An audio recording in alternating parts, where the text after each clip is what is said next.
Hey, man. Hey, how's it going? How's it going? Sounded great, by the way. Thank you very much. Really great. I mean, I know the first song's already a hit, but that second one just sounds like a hit. Thank you. I appreciate it. Yeah. That's going to be the single, so. Oh, nice. Yeah. So, well, first off, I mean, you're in a music classroom, and I know you have a music Right. background. So talk to me about I do. your own When education. when I first walked in here, like the smell of the wood and the instruments, it's sort of similar. I went to Manhattan School of Music, from the age of like 4 on. I mean, I have these like, just while all my friends were playing and having fun, I was stuck in music school, which I like now, but during the time it was not that much fun. But yeah, no, I mean, it feels very familiar, and you see all this sort of intellectual and sophisticated kids walking in, all different ages, and I mean, I always thought that music, and I'm looking at a picture of Beethoven, so if you think about the history of academia, music was a huge part 200 years ago, 100 years ago. Now it's sort of like pushed to the side a little bit.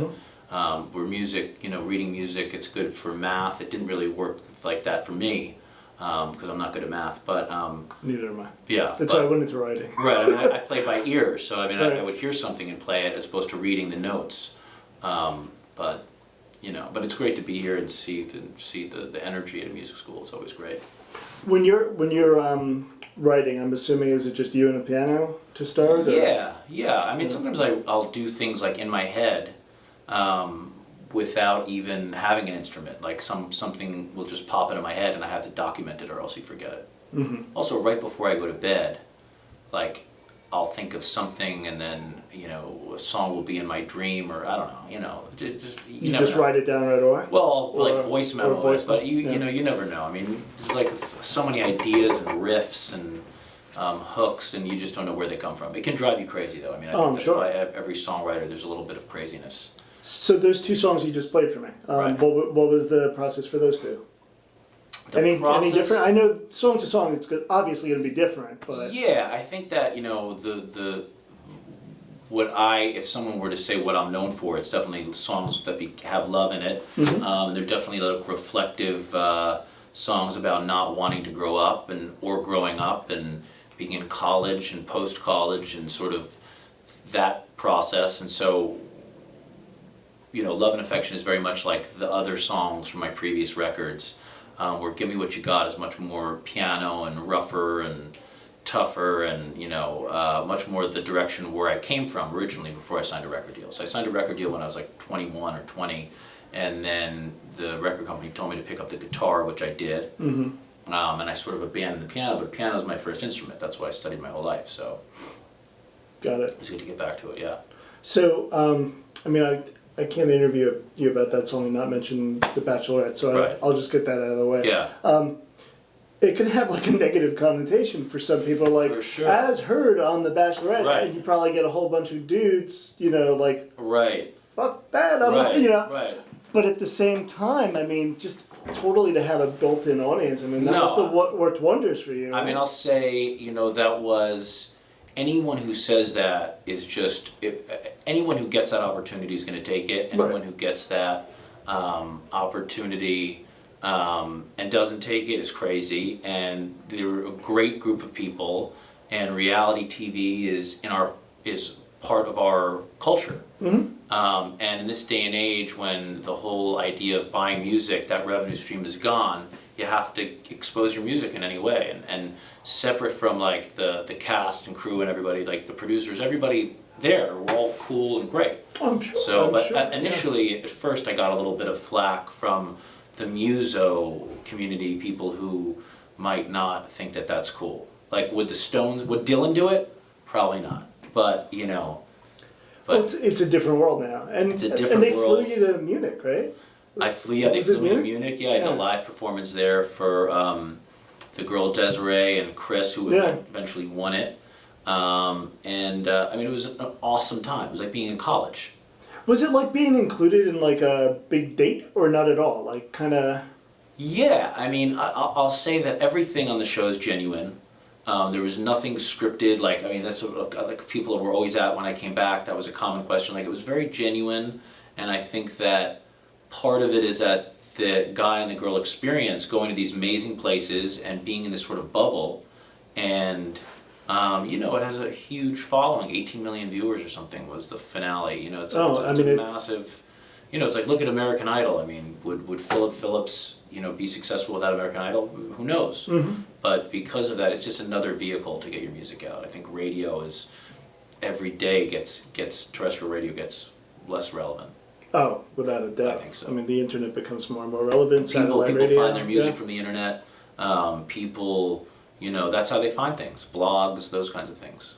I have to ask you, like, nothing against Munich, but they traveled to some amazing places in The Bachelorette. When you got the call, where you're like, oh, gee, I hope they're going to Cabo, or I hope they're... Right. No. It's like, you hear Munich, and you're like, what? Right.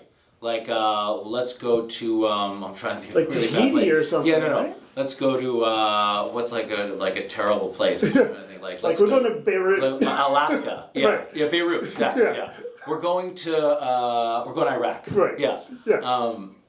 Yeah. No. Munich was awesome. It was great. Sure. It was a fun time. It's a cultural city. It was like, you know, I was very interested in like just because of, you know, Germany in World War II. Like I went around and went to 2 museums when I was there. Most of the time I was just like hanging and running around. But it was interesting to see their shame of the Nazi regime and the Holocaust. Like they don't even like to talk about it. They were so apologetic and just embarrassed and ashamed. And you know, if you have Nazi paraphernalia, you get arrested. Wow. Yeah, they'll arrest you. I mean, they're just like, and they're the loveliest people. The culture, everyone was friendly and helpful. So they had a golden opportunity for a very special episode of The Bachelorette, and they passed it up.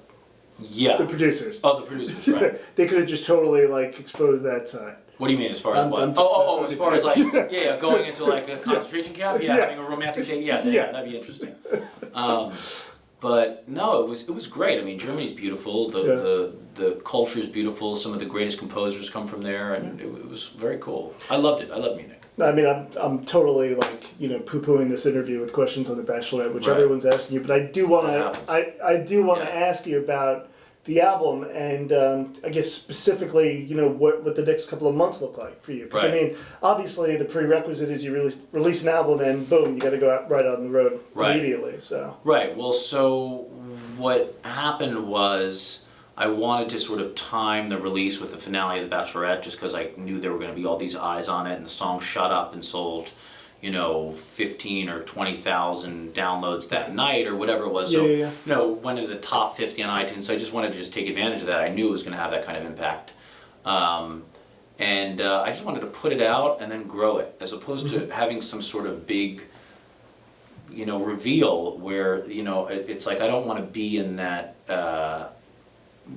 game of trying to have these huge, you know, crazy numbers and major label acts, and you know, it's just I just want to put it out, have people enjoy it, let it grow, go to radio, and you know, see what happens. So. And what's the vibe been so far? The vibe's been really good. I mean, people, it's definitely different from my previous stuff. It's not as safe.